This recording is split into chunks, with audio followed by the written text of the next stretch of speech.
Bapak Ibu peserta webinar pada hari ini, terima kasih sudah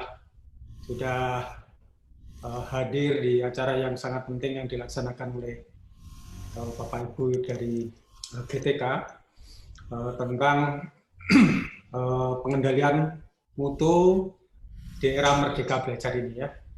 Tadi Pak Hufat sudah luar biasa dan Pak Tasim mungkin ada perbaikan. Bapak Ibu saya izin menyampaikan materi ini tidak sehebat Pak Hufat ya, karena dari pengalaman saya puluhan tahun ya di pengembangan ini saya angkat berdasarkan fakta ya, berdasarkan fakta yang ada di lapangan. Dan ini tentu pengalaman ini di pendidikan non formal dan informal tentu mempengaruhi saya ya untuk menyampaikan materi seperti ini. Lanjut aja.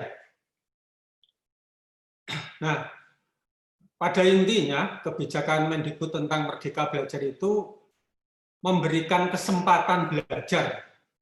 Jadi tidak lagi seperti sebelum-sebelumnya yang terlalu kaku gitu ya. Jadi kata kuncinya itu memberikan kesempatan belajar sesuai dengan potensi peserta didik.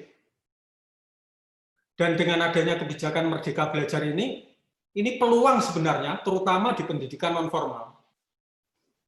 Jadi diberikan kesempatan belajar sesuai dengan kompetensi peserta didik. Jadi sangat menghargai minat, bakat, termasuk di mana peserta didik itu tinggal. Tentu kita tidak akan bisa menyamakan yang memiliki minat, bakat, dan perbedaan tempat tinggal. Terus diberikan kesamaan materi, cara yang sama. Jelas tentu itu nanti tidak merdeka. Jadi pada intinya di dalam diskusi saya ini, jadi pendapat saya ini ya, pendapat saya sebagai narasumber, itu berikanlah peserta didik itu kesempatan untuk belajar sesuai dengan potensinya. Termasuk di mana mereka itu tinggal. Apakah di pesisir, apakah di pegunungan, atau di perkotaan, atau di pedesaan. Diberikanlah kesempatan untuk mereka belajar meningkatkan kapasitasnya sesuai dengan kemampuannya.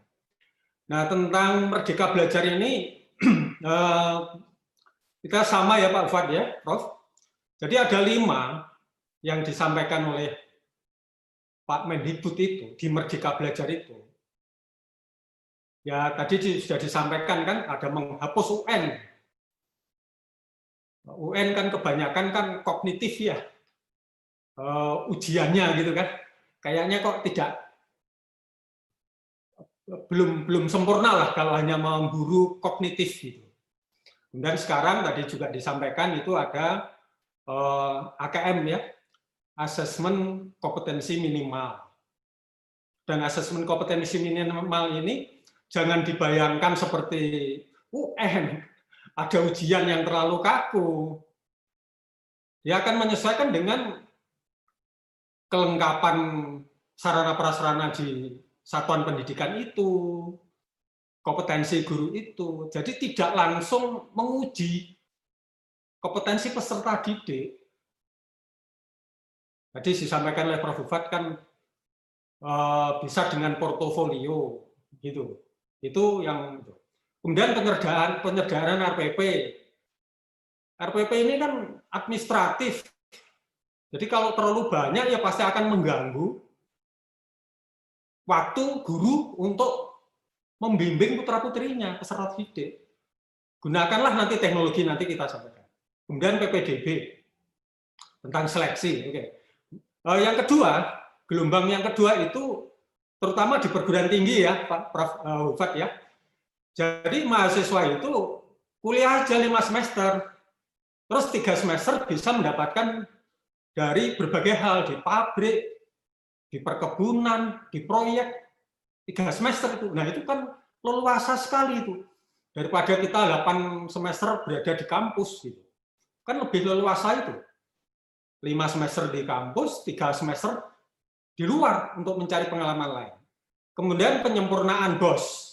Ya, tentu ini para pengelola, para satuan pendidikan sudah memahami tentang pentingnya bantuan operasional ini ya untuk menggerakkan program pembelajaran kita. Dan mudah-mudahan sekarang sudah sampai semua. Bahkan termasuk di pendidikan non formal ini, BOS ini juga sudah sebagian besar sampai dan harus sampai. Dan berikutnya organisasi penggerak, ini satuan-satuan pendidikan terpilih ya untuk menjadi motivator ya untuk dijadikan organisasi penggerak biar menjadi contoh satuan-satuan pendidikan yang lain untuk berinovasi. Nah, kemudian yang kelima itu guru penggerak tadi disampaikan oleh Profesor Hufa bahwa guru-guru juga harus memiliki motivasi, inovasi, kreativitas supaya bisa dicontoh. Artinya guru ini perlu ada inovasi di era revolusi digital, di era merdeka belajar ini. Bagi kami di pendidikan non formal ini luar biasa ini, merdeka belajar ini, anugerah. Karena fleksibilitasnya, kesempatan yang diberikan kepada kita semua. Lanjut. Nah, Bapak dan Ibu, di lapangan ya, penyelenggaraan pendidikan itu gambarannya seperti ini. Gambaran yang ada di input, proses, output, outcome itu yang terjadi di lapangan. Misalnya kita tadi inputnya ya harus tahu kebijakannya seperti apa. Kan kebijakan sekarang merdeka belajar. Tidak seperti kebijakan sebelum-sebelumnya. Tentu para GTK, guru dan tenaga pendidikan memperhatikan itu. Kemudian juga ada standar nasional pendidikan. Kalau kami standar nasional pendidikan itu penting karena itu ukuran ya. Tidak mungkin lah misalnya guru tidak berkompeten terus disuruh menjadi pendidik ya, tidak standar itu. Sarana prasaranya terus tidak ada, minim ya tidak standar. Standar pendidikan tetap dipergunakan sebagai referensi. Kemudian prosedur-prosedur seperti proses seleksi. Nah, input ini juga harus dimonitor, harus dikendalikan gitu, harus dijamin gitu ya. Nah, prosesnya apa seperti kurikulum tadi? Apakah kurikulum yang lalu masih bisa dipergunakan saat ini cocok fit dengan kondisi akan datang di era revolusi digital, di era merdeka belajar? Tentu harus disesuaikan. Nah, ini kan di proses ini juga akan menjadi objek pengendalian. Apa kurikulumnya sama saja dengan tahun-tahun lalu, dengan era yang berbeda, tantangan yang berbeda, termasuk kelengkapan sumber daya pendidikan, SDM dan prasarana tadi persis sama di Profesor Hufa tadi. Saya ini memperkuat aja, Prof. Jadi yang memerlukan SDM guru-guru yang sesuai dengan eranya, era teknologi ya harus mampu teknologi, begitu. Sarana prasarananya juga begitu, ruang kelasnya, ruang prakteknya, teknologinya. Ada nggak Wi-Fi di setiap satuan pendidikan itu? Era sekarang Wi-Fi wajib, harus ada itu ya. Ya bertahap lah, mungkin 90% ada, yang 10% masih infrastrukturnya belum siap, tidak apa-apa. Tapi yang 90% infrastruktur siap, harus punya Wi-Fi, komputer, dan segalanya. Nah, kemudian output tadi juga saya pribadi memperkuat Profesor Hufa. Jadi tetap ada uji kompetensinya. Namanya juga sekolah, namanya belajar. Juga harus diuji tingkat penyerapan materinya, keterampilannya, sikapnya, karakter ya, itu juga diuji. Kemudian kalau di pendidikan non formal itu life skill, kecakapan hidupnya dilihat. Jadi tidak hanya IPA IPS gitu ya. IPA IPS silahkan belajar sendiri, tapi life skill, kecakapan hidup, kemampuan menjadi bekal kepada para lulusan itu. Ya, tadi minat bakatnya apa? Musik misalnya. Ya diuji kemampuan musiknya. Gitu. Seterusnya tentang outcome, dampak. Persis, Prof. Jadi memang lulusan kita harus berkarakter, kemudian profesional, tadi disebutkan kewirausahaan tadi. Jadi lulusan kita itu kalau lulusannya belum berkarakter, outcome-nya, atau tidak profesional, tidak menghargai profesinya, ya proses KBM itu belum maksimal. Nah, seterusnya. Nah, ini. Jadi setiap tahapan tadi harus dijamin. Misalnya sampai sekarang BOP, DAK-nya sudah sampai belum? Cepat atau tidak, atau lambat sekali penyampaian BOP ke DAK dijamin. Kemudian kompetensi GTK-nya, kualifikasinya, pendidikannya, pelatihannya, sudah belum? Harus memenuhi standar. Kemudian karakteristik warga belajarnya, apakah eksklusif atau inklusif? Jadi perlu layanan yang berbeda. Kemudian dukungan orang tua dan masyarakat. Di era revolusi belajar, di era merdeka belajar semacam ini, dukungan masyarakat dan pemerintah itu sangat penting, terutama pemerintah daerah. Kemudian sudah ada dapodiknya belum? Karena kalau nggak ada terdaftar di dapodik, lembaga itu tidak bisa mendapatkan BOP. Kemudian penjaminan proses, penyesuaian kurikulum. Kurikulumnya sudah disesuaikan dengan era merdeka belajar belum? Kemudian kejelasan tentang rencana pembelajaran, seperti tadi RPP ya. Jadi rencana pembelajaran itu seperti kontrak belajar itu. Jelas, kontrak belajar itu jelas. Kompetensi apa saja. Kemudian ketersediaan sarana prasarana, terutama Wi-Fi. Kemudian inovasi pembelajaran di era revolusi digital ini menggunakan TIK, menggunakan komputer, menggunakan internet.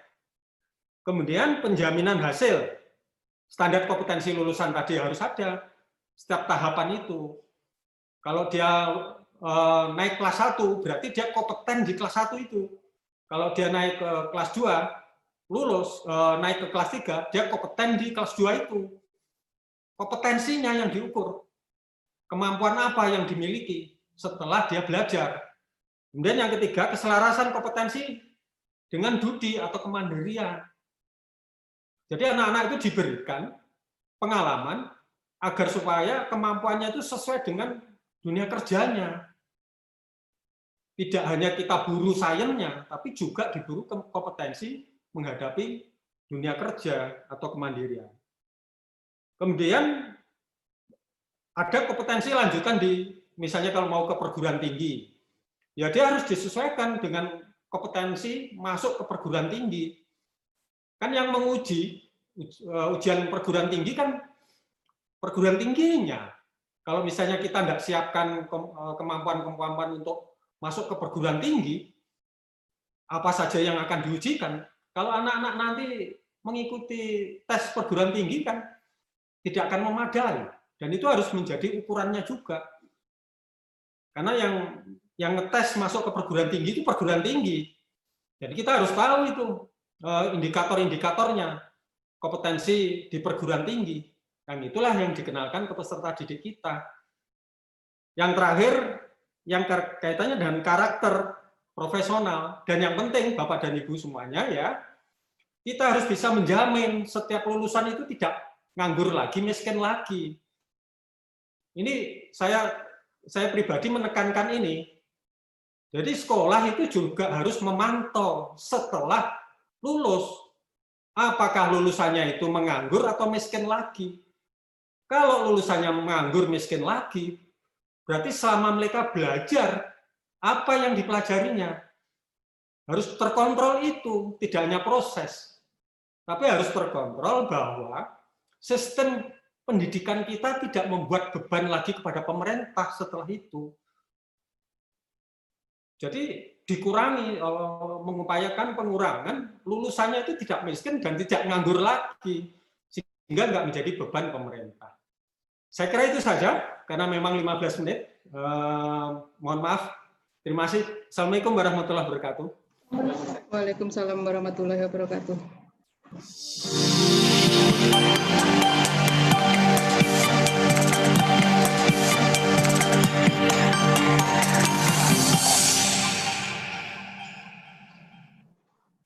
Terima kasih kepada Bapak